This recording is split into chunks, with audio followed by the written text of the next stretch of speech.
Good morning, everyone. So, recycling, the key to a sustainable die-casting industry. Before we dive further into this, let's first look at where things stand today.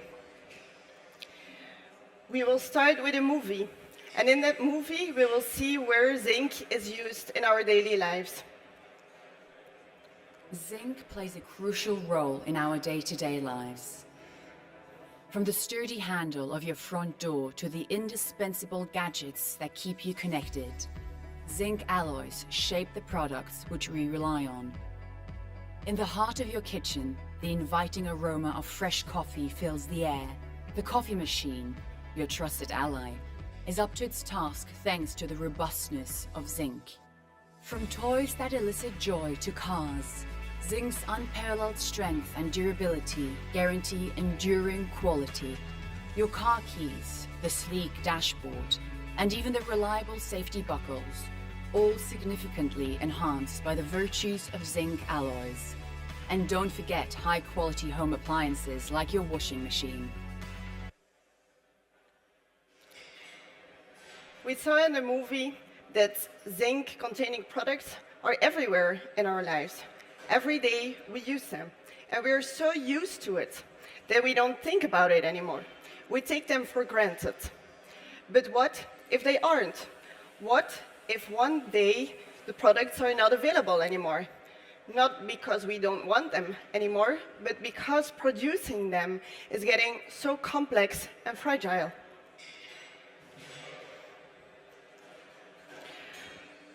The majority of the zinc is coming from the mines. Those natural resources are endless. The zinc is coming from all over the world. And as you know, geopolitics are changing and they're becoming unpredictable. Europe sits in the middle of this changing landscape and with big dependencies on the other regions. And that is what became clear in the Nexperia case that we had recently. Nexperia is a Chinese-owned company that is producing chips and is based in the Netherlands. And they had delivery issues with their chips, and that was causing a big impact on the whole European automotive industry. But there my story doesn't end yet, because once we manage to produce our products, one day they come to an end, at the end of their life. And then, in an ideal world, we recycle them. We recycle them in Europe, and we reuse their materials here as well. But too often today, those raw materials are exported outside of Europe, and we're losing them. And that brings me to a more generic topic, sustainability. Nowadays, sustainability is often deprioritized and weakened. The legislation that was once there to push companies towards sustainable practices is now often delayed or weakened, like the CSRD or ETS2. But the need for sustainability has not changed. Actually, it's the contrary. Sustainability, it's of course about the environmental impact and to take care about the planet, but it's as well about resilience. Resilience for our companies and resilience for our supply chain.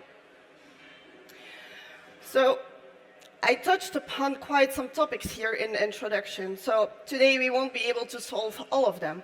However, today I will tell you that altogether we can create resilience for our zinc industry. Because what you are deciding, what I am deciding, it matters. Where you're buying your raw materials, where you're selling your products, and what you do with your scrap, it matters. So, Zhamak, before we continue, I have a question for you. What is the percentage of the total zinc consumption used for die casting? What do you think? We have 4 options. Who thinks it's A, 5%, B, 10%, C, 13%, or D, 20%? I will help you. It's C, 13%. Next question. How many tons of zinc are used annually for die casting worldwide? So now we're talking about the numbers. I will give you some time to look at the numbers. So who thinks it's A? Who thinks it's B? Who thinks it's C? Or the last one, D? It's B. It's 1.8 million tons of zinc that is yearly used in the die casting. So we know now where the zinc-containing products are used. We know now that yearly 1.8 million tons of zinc is used in the die casting. We know that those products one day come to an end. So the question is now, how do we ensure that we reuse all those valuable materials properly? And that is where recycled ZAMAC comes into the picture. Same quality, lower impact. And that is very important to point out, because the zinc industry is governed by standards. If you're a supplier that is using primary raw materials or secondary raw materials, you need to comply with those standards, so the quality is always ensured.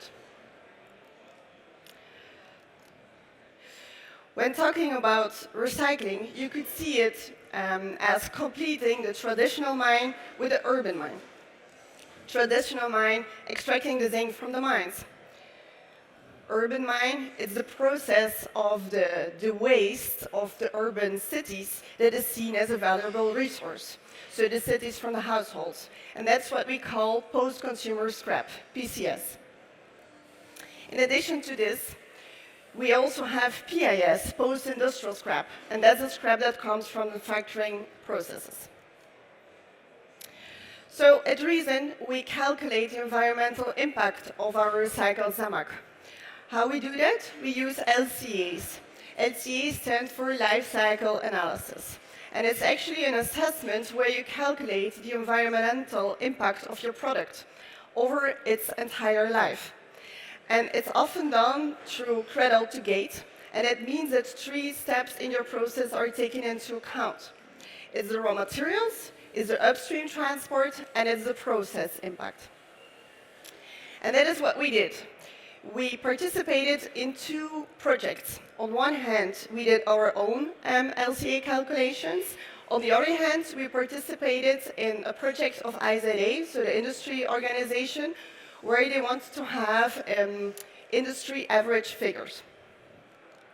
So, back in 2024, we performed the first recycled ZAMAC LCA ever, worldwide. In the meantime, it has become an annual project that we're doing. In the meantime, we calculate yearly 5 different LCA to cover all those different product groups. And in the meantime, we cover 95% of our sales volume. So basically, all the products that we sell, we have an LCA of it, and we can prove the environmental impact of our products. What did we do now? We calculate the impact of our products for 16 impact categories. The most known is climate change, it's CO2. But in addition to that, you have other categories as well, like water, land use, ozone, etc. We calculated all that. We did that according to the EF 3.1 assessment methodology, which is compliant with ISO. We worked together with a third party to ensure that we use best practices available in the market. And afterwards, we decided to audit our methodology, our data, and our results as well. So, what did we now conclude from those LCAs? First, we have now proof that our products contain 93% recycled content. That means that only 7% of the raw materials that we use comes from primary sources. The 93 is a mix between post-consumer scrap and post-industrial scrap. For the other results of our LCAs, we put them in perspective with comparing to the LCA of the primary zinc production. And why do we compare with primary zinc and not with primary Zamac? It's simply because there is no up-to-date data available according to primary Zamac. So when we compare our recycled Zamac products from Reason with the European primary zinc products, we conclude that we have 79% less CO2. And in addition to that, we have 88% less water deprivation. That's a lot.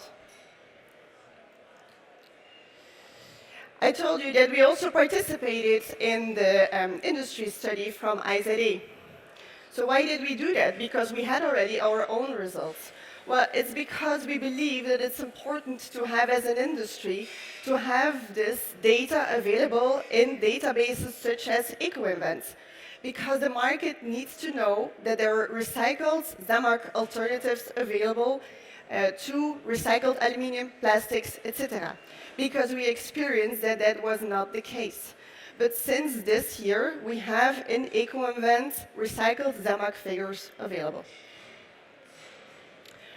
So the study was done with 3 companies that together represent 76% of the European recycled zinc alloy market.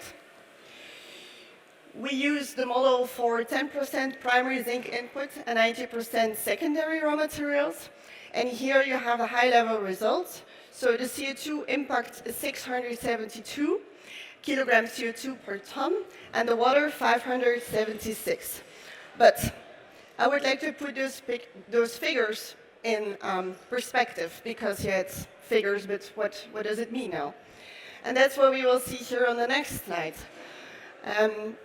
What you will see is a comparison between the numbers of the European primary zinc, the industry study that we did on recycled Zamac, and the Reason LCA that we did for our 93% recycled content. So primary zinc comes with an impact of 2,000 kilograms CO2 per ton. The study that we did for the industry average is 672. And when we then look at the Reason results, we see that in our LCA we had 412. And that is the 93% recycled content. But we can also produce based on 100% recycled content. And then you see that the figure is even lower. Then we have 282. Which means if you compare it to European primary zinc production, you have a reduction of 79% or even 86%. So that is for CO2. We see a similar picture when we look at the resource use minerals and metals. So again, for the European primary zinc, there we have a figure of 1.4 kilogram antimony equivalent per ton produced. Industry average of recycled Zamac 0.16, Reason 0.12, or even almost 0. And the same for water. There again, we have reductions of 88% and 94%.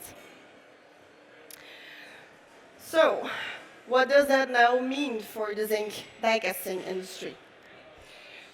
To make it as concrete as possible, we did a theoretical calculation, and we took some assumptions there. So we know now we have the 1.8 tons of Zamac that are used yearly.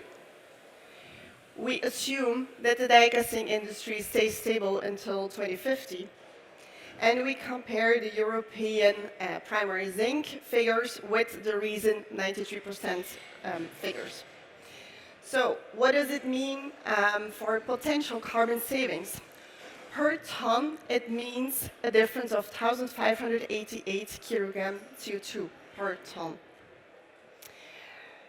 When we multiply that with the annual use in the zinc die casting, we come to 2.9 million tons of CO2 per year. So here we are talking about tons. And if you then multiply with 25, because we're working towards 2050, then you have 72 million tons CO2 equivalent. And that you can compare with the emissions of a country like Greece with 10 million inhabitants. So this is a theoretical exercise, of course, but I hope you agree with me that there is a potential. And to fully use that potential, we have some actions to take. And the first action to take is to understand that this is a collaboration as an industry, because to be able to deliver that 1.8 million tons of zinc, that is not done with recycling alone. So both primary and recycling industries are still needed. To be able to fully use that potential on carbon savings, we have some work when it comes to the quality of the sorting and the collecting of our waste. We need to choose for high quality recycling because there are quality differences. We know elsewhere in the world recycling is also done, but the recovery of the material is much lower. There is a much higher environmental impact, and it's done under different social circumstances. And last but not least, as our industry, we need to incorporate eco-design.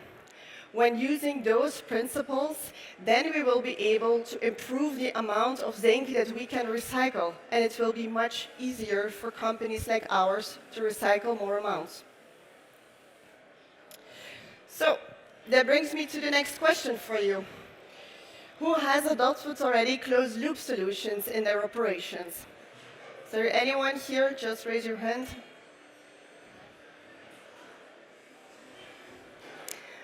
I see people will go home with some homework. Who has integrated eco-design already in their design phase? Okay. Also there, something to think about when you go home. So, one crucial topic in sustainability is circularity. Here you see a simple visual of circular economy, where we have the design phase, the production, the distribution, the use, the collection, the waste, and the element where we get to recycle and start all over again. What is the most important message of this slide is that 80% of the environmental impact of a product is defined in the design phase. So what the designers are choosing when they are drawing the product is defining 80% of the environmental impact.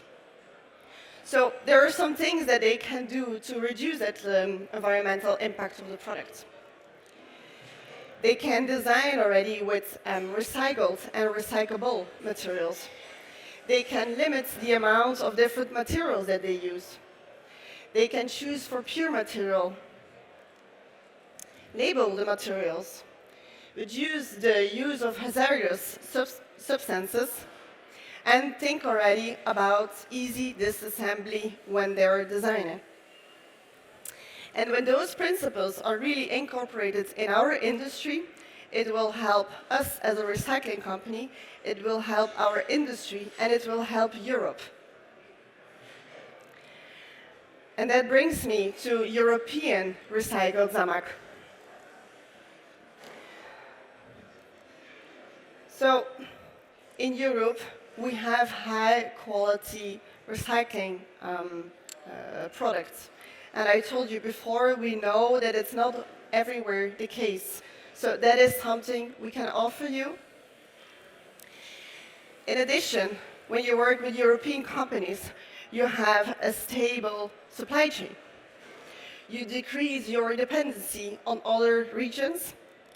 And when you work with a short and local supply chain, you reduce your environmental impact, and you create local jobs as well. Sustainability and circularity are still important topics in Europe, and that's what we see in the legislation. We have the clean industrial steel. We have the CBAM, we have the waste framework, the ESPR, the Circular Economy Act, and the critical raw materials, and many others. So even though it's sometimes delayed, the legislation, Europe is still pushing us towards a circular economy. So I gave you quite some input today. What is now your next step?